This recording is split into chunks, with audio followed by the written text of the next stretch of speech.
No matter what anybody else says, Islam, in the end, is the winner because faith trumps all of these things. Radicalized Islam is the winner. Pertanyaannya, kenapa Islam yang akan menang? Ini ada sebuah video yang ditayangkan di stasiun televisi nasional Amerika, Fox News, dengan Glenn Beck sebagai pembawa acara terkenal. Tetapi, sekarang video tersebut telah dihapus tanpa alasan yang jelas. Video ini ditayangkan sekitar tahun 2013, dan apa yang dikatakannya dalam video itu seolah menjadi kenyataan hari ini. Dan Beck memprediksikan bahwa Islam yang akan menang pada akhirnya. Glenn Beck menunjukkan bahwa Islam memiliki kartu kemenangan. Dan itu adalah... Jawabannya akan kita saksikan dalam video berikut. Skip video ini, apabila Anda tidak tertarik mendengar apa yang akan disampaikan oleh Beck. Apabila Anda tertarik untuk mendengarkan, siapkan cemilan dan kopi. Mari kita mulai.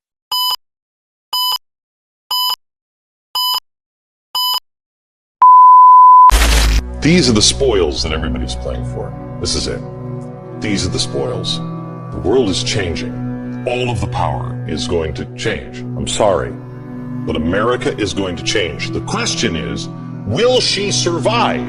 The answer is yes, if we pay attention. So who is playing? Who is sitting at the table and saying, I'm putting more chips on the table? Who is actually playing? I contend the United States is not playing. The United States is being played. These are the players at the table, the real serious players. Everybody else is a clown. You have George Soros, you have Russia, China, and Islam. These are the players of the table. And if you look at each of these players, you will see they all have cards that they are holding. And you would say, if you just looked at their cards, who's going to win? Well, Soros, he is the ultimate capitalist. He has made billions of dollars, and he wants to slam the door shut on others. Now, I don't know if he even cares what the system is now. He just wants his own system, this open society thing. He has called for a new world order for years. Listen. We really need to bring China into the creation of a new world order, financial world order. It only gets more greedy as you get closer to Soros. This is a guy who's known as the man who broke the Bank of England. He's brought down economies before. The game George Soros is playing is a game where he will financially win. Soros and his allies, the allies in the government, and not just this government. He has allies in the labor unions. He has allies everywhere. Now, not the government and labor unions because he loves America and Democratic presidents or he supports the little guy in labor disputes, but because he believes they're cards that he needs to hold to win this pie, the accomplishment of his goal, the nouveau order. Now, how do I know that?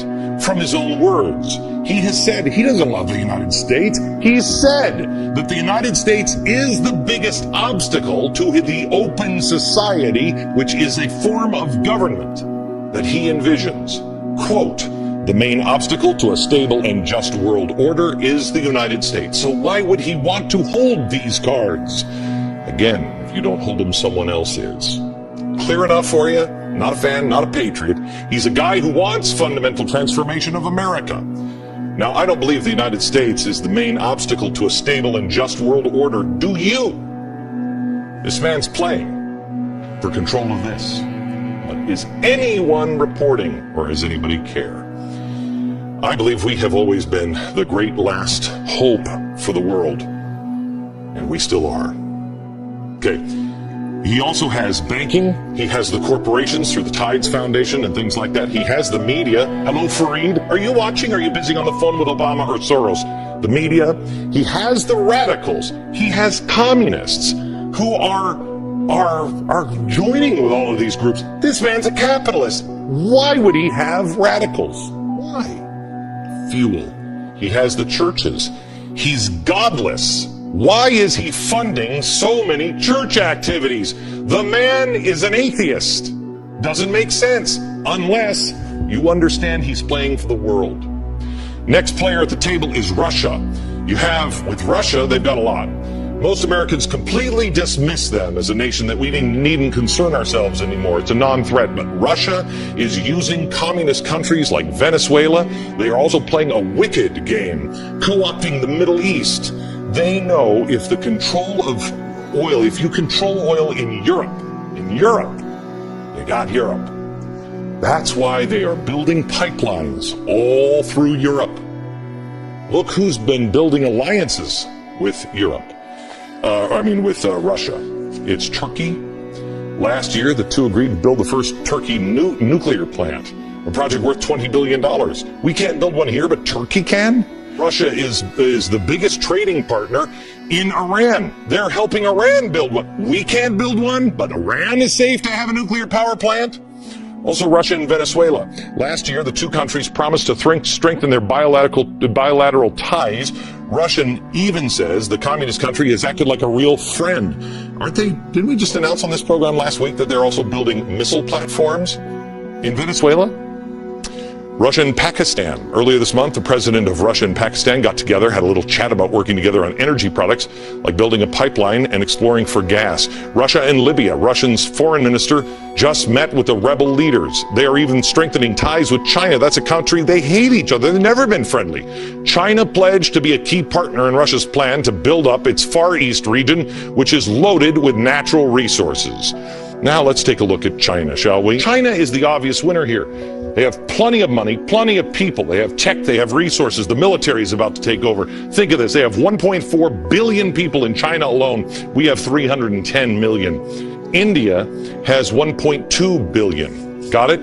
China is just investing in gold.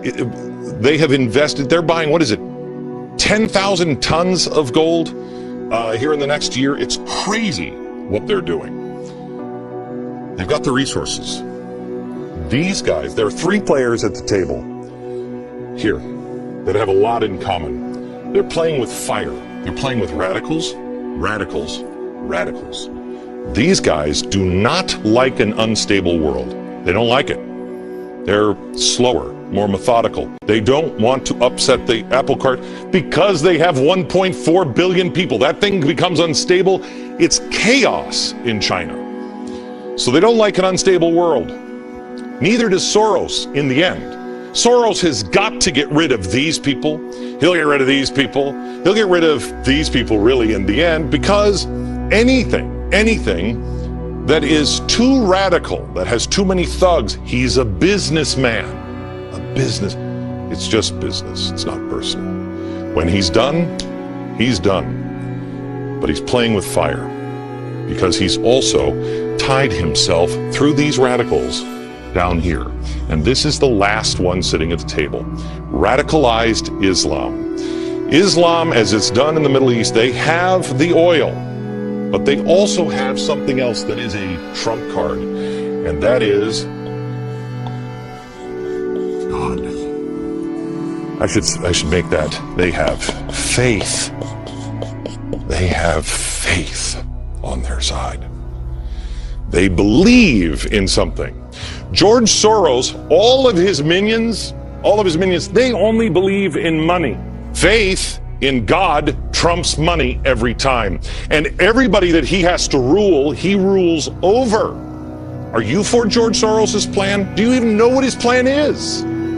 How about Russia? Russia, radicals, they have to, both of them in the end, have to have a thugocracy. China is a thugocracy. And Islam, the ultimate. Chop your head off in the Middle East if you disagree. It's not the same Islam here, gang. Who gets control? Who gets control? They're all playing for the same world. But you notice I didn't say the United States is sitting at the table. We are a card. We're a card. We're not a player. If you don't think this has happened before, it has happened before. How did the most powerful naval force in the world for nearly 2 centuries just disappear? Remember when we started, we had to build new ships for England. How's that possible? The Navy on the Empire where the sun never set? How's it possible? Because we were this player at 1918. That was us. We had the money, and then we told people what to do. Islam, no matter what anybody else says, Islam, in the end, is the winner because faith trumps all of these things. Radicalized Islam is the winner against those guys. It is. In the end, it might take us years to get there, but it will win in the end. Why? All of that stuff works for most of the world because people will go along with it. The Chinese, the Russians, many in the Middle East, they'll all just go along with it. They'll just take it. Even the Europeans will, but Americans won't. Americans won't do it unless we're robbed of our spirit. That's what Cass Sunstein is attacking. Be uncomfortable in your poverty so you become more responsible, more self-reliant, more moral. Be forged in the fire. That is Benjamin Franklin, and that is the American spirit. And we have to join together. Community organizing is the buzzword. In the end, who wins? The guy with the money? No. For a while, the people with the food, the people with the energy. But I contend it's not the people of faith. It is with the people with a firm reliance of divine providence that also fight for true freedom. It's the little guy that always wins. Giant lumbering corporations? No, they always lose. The giant bloated system set up by Louis in Versailles? Loser. For a while they may win. But is the farmer behind the tree with a rifle or a rake? It was the farmer with the rifle and the rake hiding behind that tree that took the most lumbering giant of its day out. The most powerful nation on earth took him down. It is David that beats Goliath with faith every time. Goliath loses in the end because all Goliaths are arrogant. If we have firm reliance in the protection of divine providence, all you need is a tree and a rake. Because we had a tree, a rake, and a rifle in '76 when we were a collection of farmers and brought down the British Empire. We just have to hold on to firm reliance of the protection of divine providence and hold on.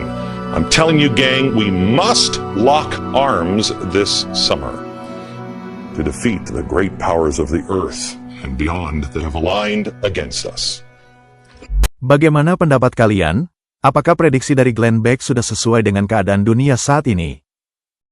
Tulis di kolom komentar pendapatmu.